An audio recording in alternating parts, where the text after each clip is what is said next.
सगळं सगळं कर्ज आता काय झाले रात्री काल बैठक झाली त्याच्यामध्ये त्या बैठकीमध्ये बजेट थकबाकीदार आहेत त्यांचं माफ करू काहीतरी असं झालं त्यावेळेस होनाळे सहदेव अहमदपूर येथून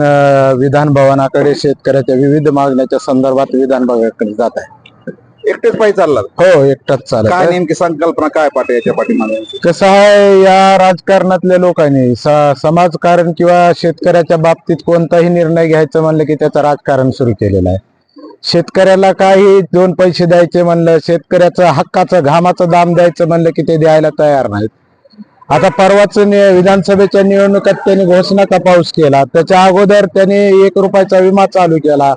त्याच्या अगोदर त्यांनी 8,000ची नुकसान भरपाई जी होती ती 13,500 केली 1 रुपयाच्या पीक विम्याचा निर्णय माघारी घेतला त्याच्यानंतर 13,500ची मदत ही 8,500वर आणून ठेवली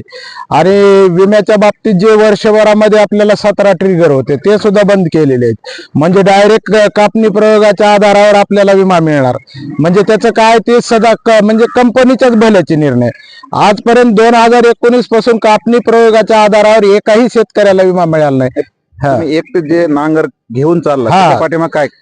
ते काय झालं तर परवा आमच्या हडोळतीमध्ये एक शेतकरी दाम्पत्य 70 वर्षाचा म्हातारा माणूस आणि त्याची पत्नी